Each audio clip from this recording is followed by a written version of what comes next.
I thought it would be appropriate that I share a little bit about why I created We Are Alcheme. I will take you guys on that journey with me a little bit so that we learn through storytelling. And so I wanted to create a space where conversations can be held.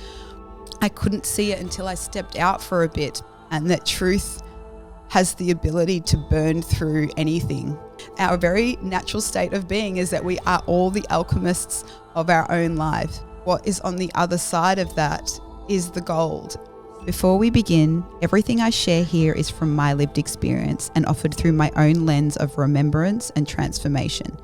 It is not intended to harm, blame, or target any individual, but to reclaim the truth of my path and offer it in service to others who may have walked something similar. This is a story of transformation, but it moves through some raw and tender spaces: anorexia, abuse, and medical trauma. These weren't just painful moments, they were initiations that reshaped me. Still, if you're currently navigating anything similar, please listen gently. Honor your nervous system and take in only what feels safe to receive. And if something lands deeply or feels overwhelming, I encourage you to reach out. To trust a support person, a therapist, or a professional who can hold you through it. You don't have to carry this alone. The space is here to remember, not to re-traumatize, and your safety matters most.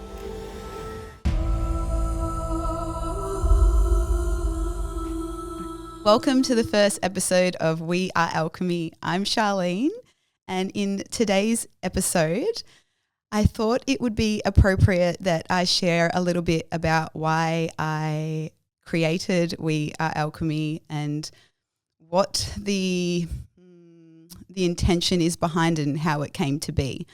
I'm not going to lie, I am severely nervous right now, but I think that is a part of it, that instead of trying to make this be perfect, it's not a performance, and that being transparent about how nervous I really am, and that even though my hands are shaking and my throat is quivering, I am still doing this. So yeah, I wanted to share a little bit about my story and my own meetings and transitions of alchemy, and that's what I'll be doing in this episode. Like I said, there is a huge amount of nerves, but I guess a lot of what I'm to speak into in today's episode are things that I've never given voice to before, let alone on a public platform. I've sat with how to best structure this, and there is no perfect way, because the whole trajectory of it was never perfect and it was chaotic. So I guess we sort of need to go backwards to go forwards in a way. The initial point of why I created We Are Alcheme is because I wanted to share stories of transformation. In my times where I felt like I had no one to lean on or to seek refuge, I found a lot of inspiration in hearing other people's stories. And I feel like when we listen to other people speak, it ignites a remembrance within ourselves of what we are capable of doing.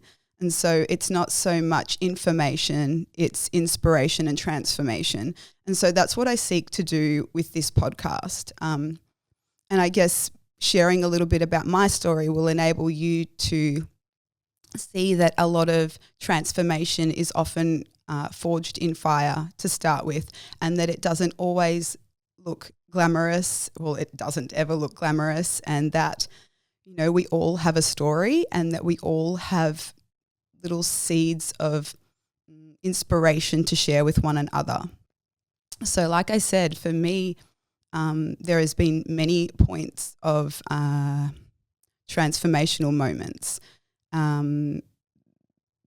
The core reason of why I came to creating We Are Alcheme is due to my own health journey, and my own, I guess, brushing with death. And So yeah, I guess I will take you guys on that journey with me a little bit so you can have a better understanding. About 4 years ago, I ended up in emergency. This was quite scary, obviously, but the weeks prior I was, months prior, 3 months prior, I was getting cramps, bowel issues, and I put them down to dietary related things. So I tried cutting out different things like soy and that, and it would temporarily work, but these progressed in occurrence. And it was the third one that immobilized me completely. I was bedridden for 7 days, unable to eat, unable to move. The pain was excruciating. And even at that point, I still tried to be the martyr in a degree and didn't listen to my body. And I didn't want to go to the hospital because I was scared of scaring my son. And it was after 7 days and not eating, I was completely emaciated. I was grey in colour, and I was lying in bed and I started dry reaching, and my son's father at the time said I needed to go to hospital. So I went to hospital. I went into emergency, waited for 7 hours just to get seen. And I, at that point, told my son's father and my son to go home because I didn't want them to wait any longer because I felt bad for my son waiting in emergency with me. And then they finally took me through to the back end, I think you call it triage, and they gave me a look over, didn't physically examine me, and they said, here's some Movicol, go home, you're constipated, it will pass. And I knew inside that didn't feel right. And, looking back now, this is a common thread that I would know my truth and I would not listen to it, and I would question my own truth and almost be gaslit into making my reality seem not true. And so I got an Uber back actually to where we were staying at like 3:30 in the morning with my Movicol, and I crept back into the apartment, didn't want to wake anybody, and I drank this Movicol and immediately vomited it back up. And there was periods of trying to go to the bathroom, not being able to go to the bathroom, dry reaching, and it was 3 hours back at home, and I was like, it was 3 hours back at home, and I was like, this isn't getting any better. I'm going to need to go back to the hospital.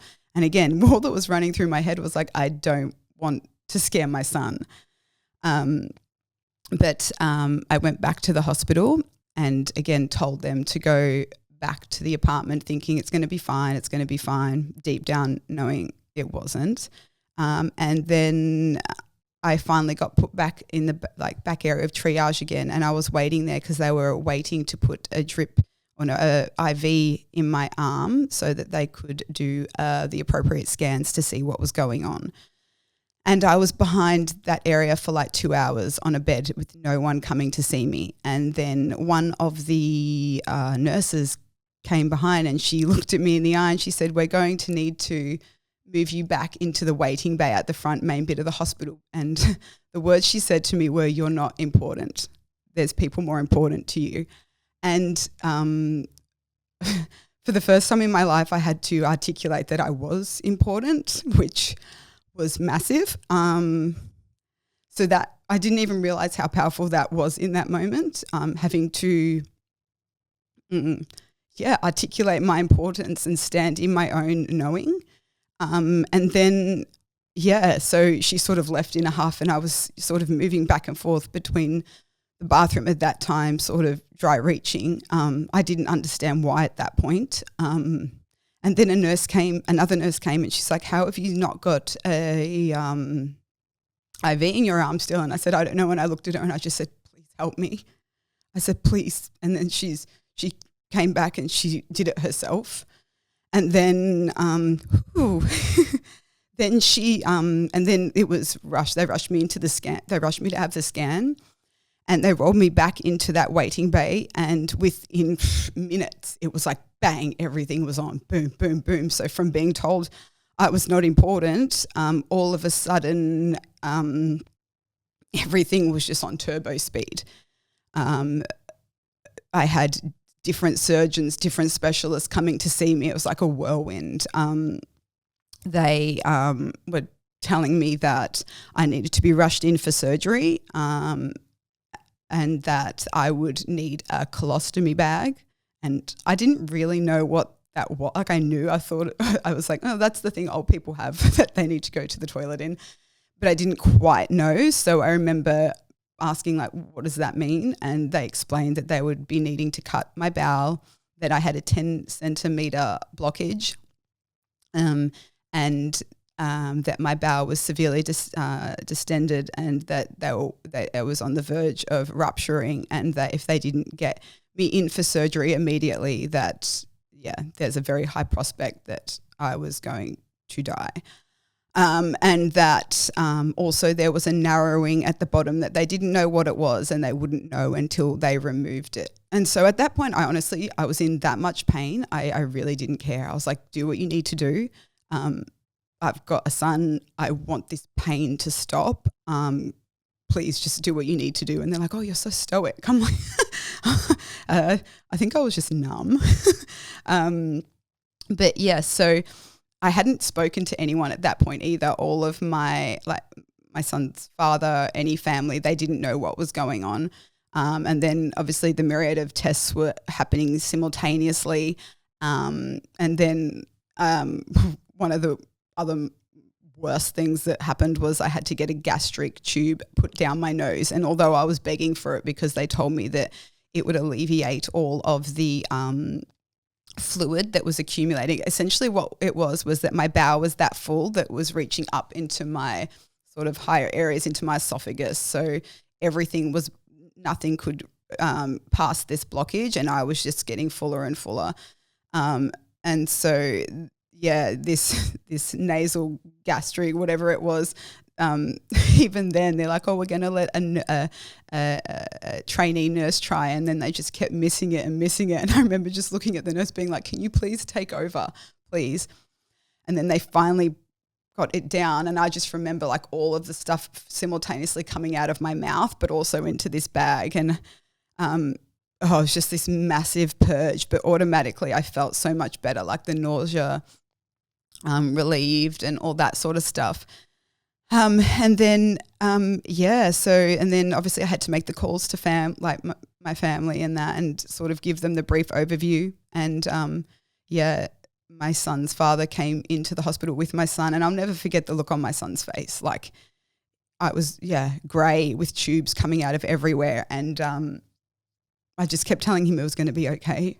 And pretty much after that they wheeled me straight into surgery.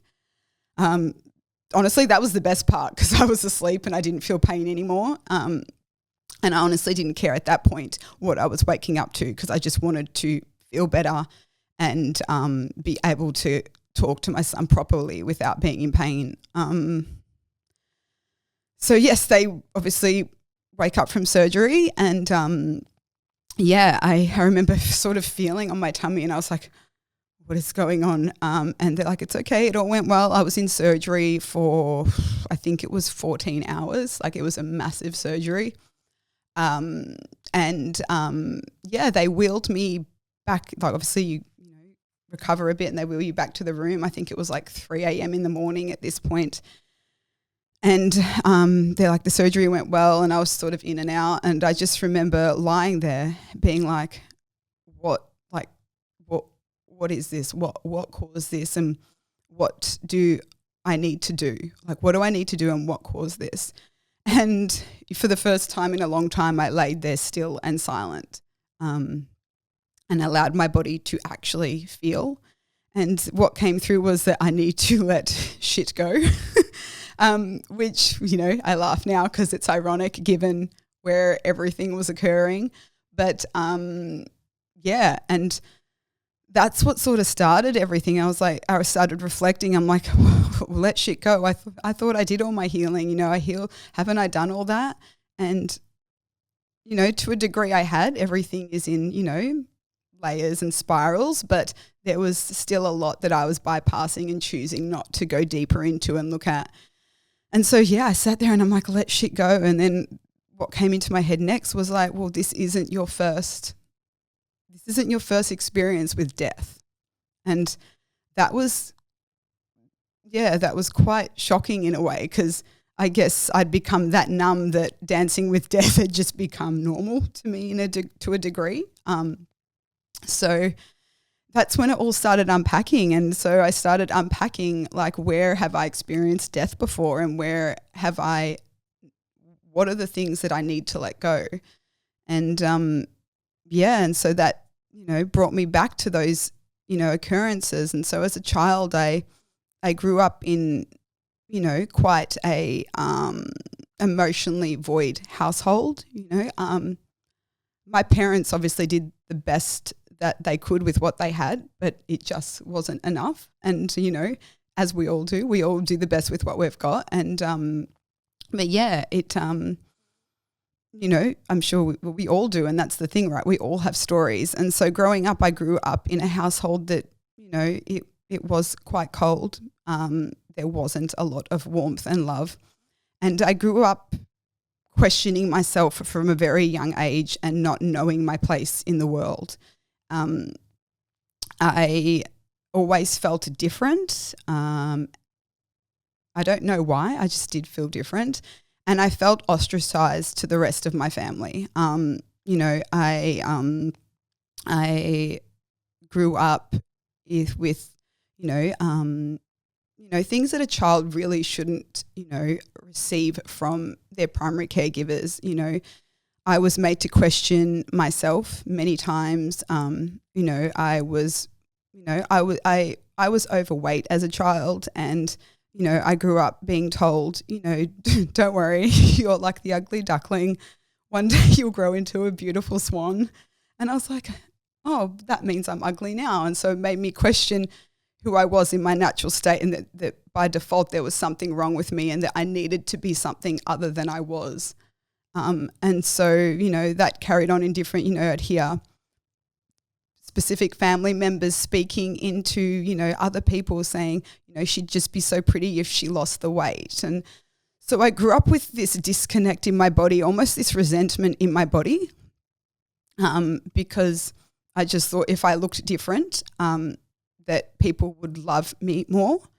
And so what that evolved into was me starving myself for love, essentially. And so I developed anorexia. I would not eat. I binged on laxatives, and I exercised.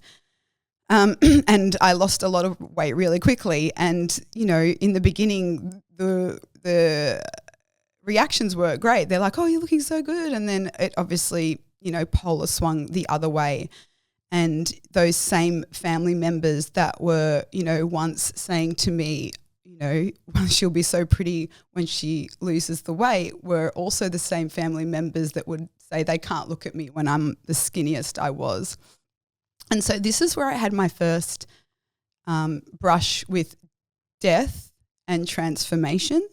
I had dropped down to 39 kilos. I was skin and bones. And even at that point, though, it's interesting, I reflect now, and it didn't matter what size I was, it felt the same, whether I was overweight or skinny. There was still this, it didn't fix the relationship I had with my body. But yeah, I had a shower. I don't remember passing out, but I passed out, obviously from malnourishment and that sort of stuff. And I remember awakening to ambos around me and my mum crying and screaming and being like, wake up, wake up, wake up. And so I'd passed out in the shower, smacked my head, and become unconscious. And I remember sort of coming to, and being like, oh my God, I'm awake, I'm here. And the first thought that came to my head was like, I don't want to die for the way people see me or how I look. I'm not going to die just to be skinny. And so this was this little micro moment for me of acknowledging that I want to live, like I want to be here, and I want to, you know, I don't want to starve myself from love. I don't want to starve myself from anything. And that didn't look linear or perfect, and there was many stumbles on that journey of, you know, coming back to a better relationship with my body. But in that moment, I made a declaration to myself that I'm not going to kill myself for the sake of what others perceive me to be. So yeah, I reflected on them like, hey, that was my first brush with death, like, and that I chose to wake and I chose to live. And from that moment I restored my relationship with my body. I started eating. I remember I actually got up and I made myself this huge bowl of food and I'm like, eat it, just eat the whole thing.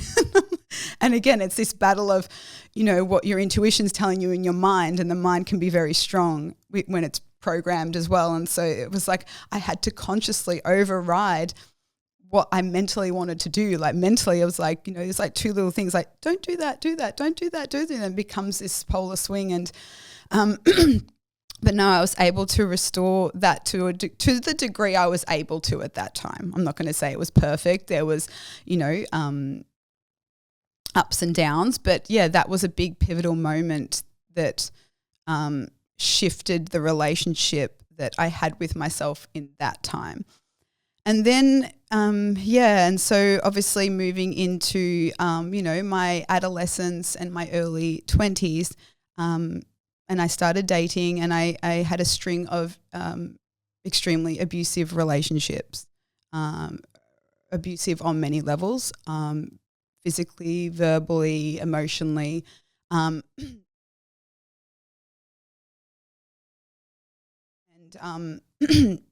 that was where it peaked at the worst. And I look back at it now and I'm like, how did I even get into that, and how did I stay for it that long? But that's what trauma does. You know, you choose to ignore that intuition and that knowing. And again, that's another string of that gaslighting thing. Like I ignored my truth. I ignored and I allowed myself to be gaslit to a degree. But the abuse was physical, financial. There was many times that police were needed to be called and intervened. And, you know, many times I would have police sit down with me and look at me in the eye and they'd be like, he's going to kill you. And I would go back. You know. Every single time I would go back. And the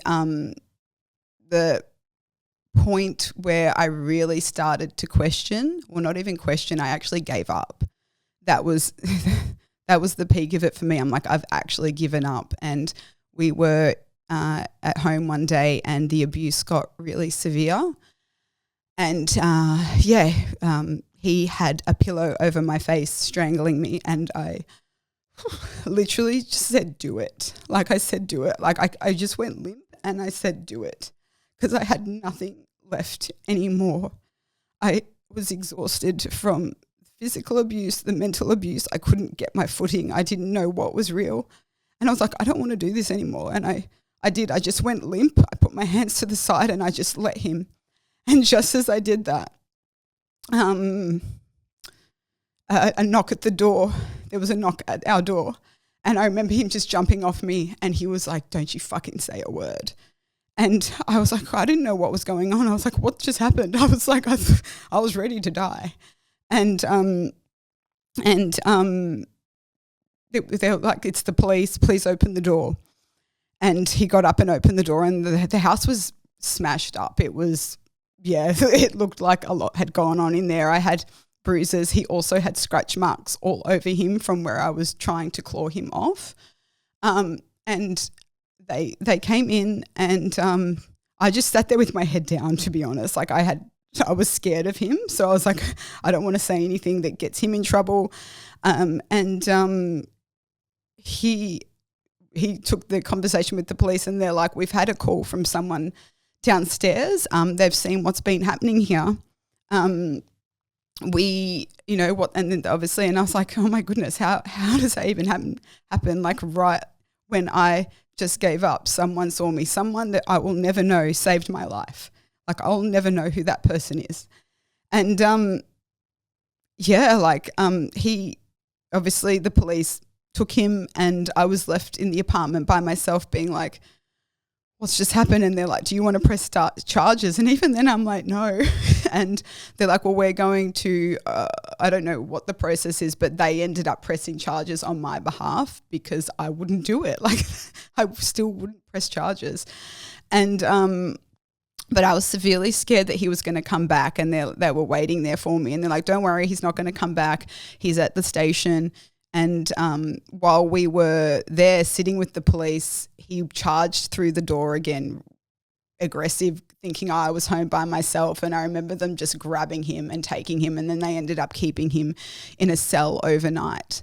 But I was like, okay, there, like that connection point back to like, again, I've had these experiences of death, and that, I've chosen, or something has happened. There's been this divine intervention each time that has intercepted me and given me opportunities to make choices for transformation. And so at that point, that's where I started questioning, hang on, am I the one in the wrong here? Not the wrong, but like what's going on here? And, he ended up getting charged, and we had to go to court, and even though it was further down the track, he actually ended up having to do time for the abuse that he did. But that led me to understanding my trauma, and also he had to get diagnoses done. And that was the first time I'd ever heard of narcissistic disorder. And I remember, obviously, because they would, he was working with someone, and they would call me as the ex-partner, and explain what was going on. And they told me he was clinically diagnosed with a myriad of things. I think it was borderline personality disorder, narcissistic personality disorder, like a myriad of things. And I remember being like, okay, I'm going to research this. And for the first time I was like, I'm not crazy. Like I'm not the crazy one. Because like the depths of mental abuse, gaslighting. I used to just sit in my wardrobe, ripping my hair out, crying, being like, I don't know what's real. Like, I don't know what's real. Like, he would hold a blue pen and be like, this is red. And like, that's how much I was so disorientated and numb as well, because that was the only way that I could survive. So I became completely numb. And so, that was that second dance with death. And I was like reflecting on all of these in the hospital, being like, what are, like, letting this go.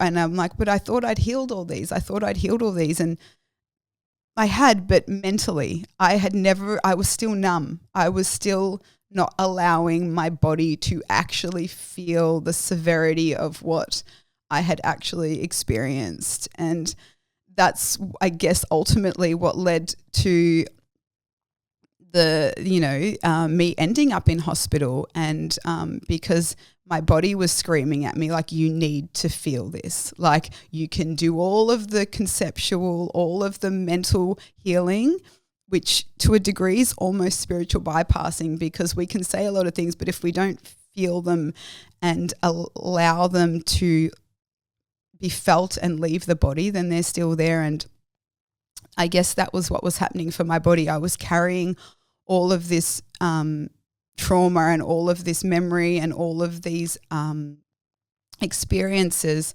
and I'd thought I'd healed them, but they were all from a mental perspective. And that, yes, they're all awesome, and in every moment it was an elevation up, but there was still areas that needed to be looked at.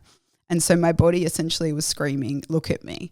And so, and that's what led to, obviously, me ending up in hospital. So I was, it was about 3 months of, I had serious bouts of bloating where I couldn't eat, and nausea, severe bloating and cramps. And like I said, I would just put them aside, put them aside, put them aside. I had a lot going on at that point in time.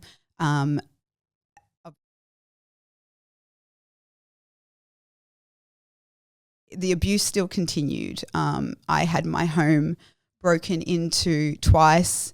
Anything of mine that wasn't stolen was completely trashed. So I had nowhere to live. And I was completely financially strangled and had no money. And so was forced to, not forced, I was lucky enough to have a home to move to, but I ended up having to move back in with my parents, which again, if we go full circle, is the seed point of where a lot of the trauma begun, which led me to having the experiences I did. So it's not lost on me. But that was chaotic in its own because I was in and out of court. I was back in the environment that created and caused me so much hurt. And so there was a lot coming up. And so, yeah, there was a lot being repressed in my body at that time. And I guess my body just was like, you can't do this anymore. And so I had 2 bouts of these cramps where I was immobile for days. And it was the 3rd one that was the worst of them all. And that's what ended me up in the hospital. So, like I said, I woke up. It's like blah, blah, blah. I ended up being rushed into emergency and the surgery and awaking and asking myself, like, what do I need to do and how do I let this go? And that's where it all began. And I didn't have anybody to rely on or seek refuge or speak to. And that's where hearing other people's stories started the momentum and the reminder of perhaps what I can possibly do.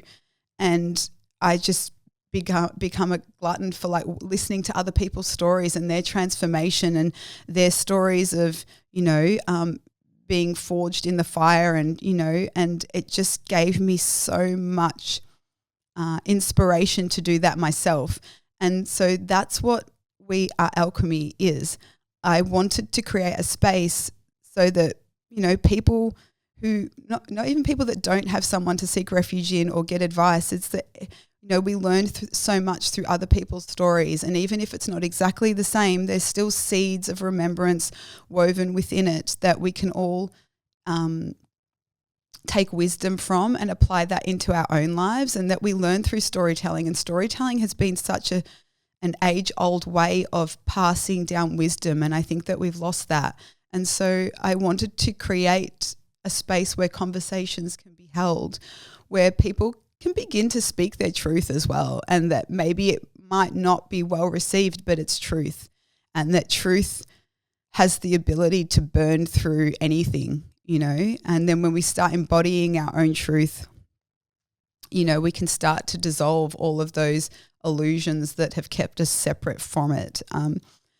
So that's, that transformation it's not a destination, we are all always transforming. And that I think when it's a state of being, really. Transformation and alchemy to me is a state of being.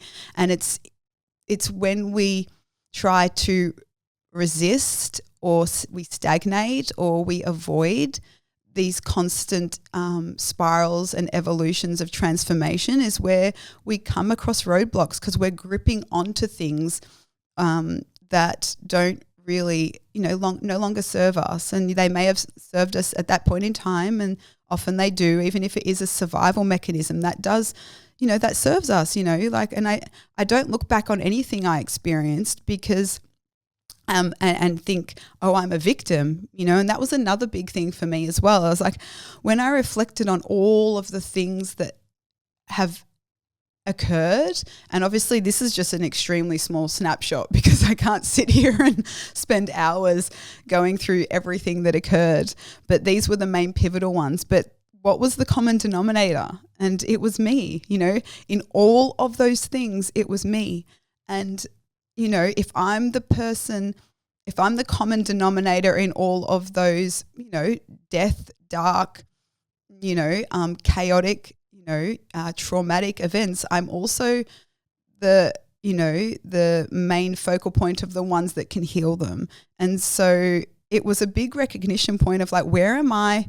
Why are these in my field? Why? And I'm not saying anyone deserves anything like this, but why are they happening to you? And where is the gift, or where is the awareness in them? What is there for you? Why is it happening to you?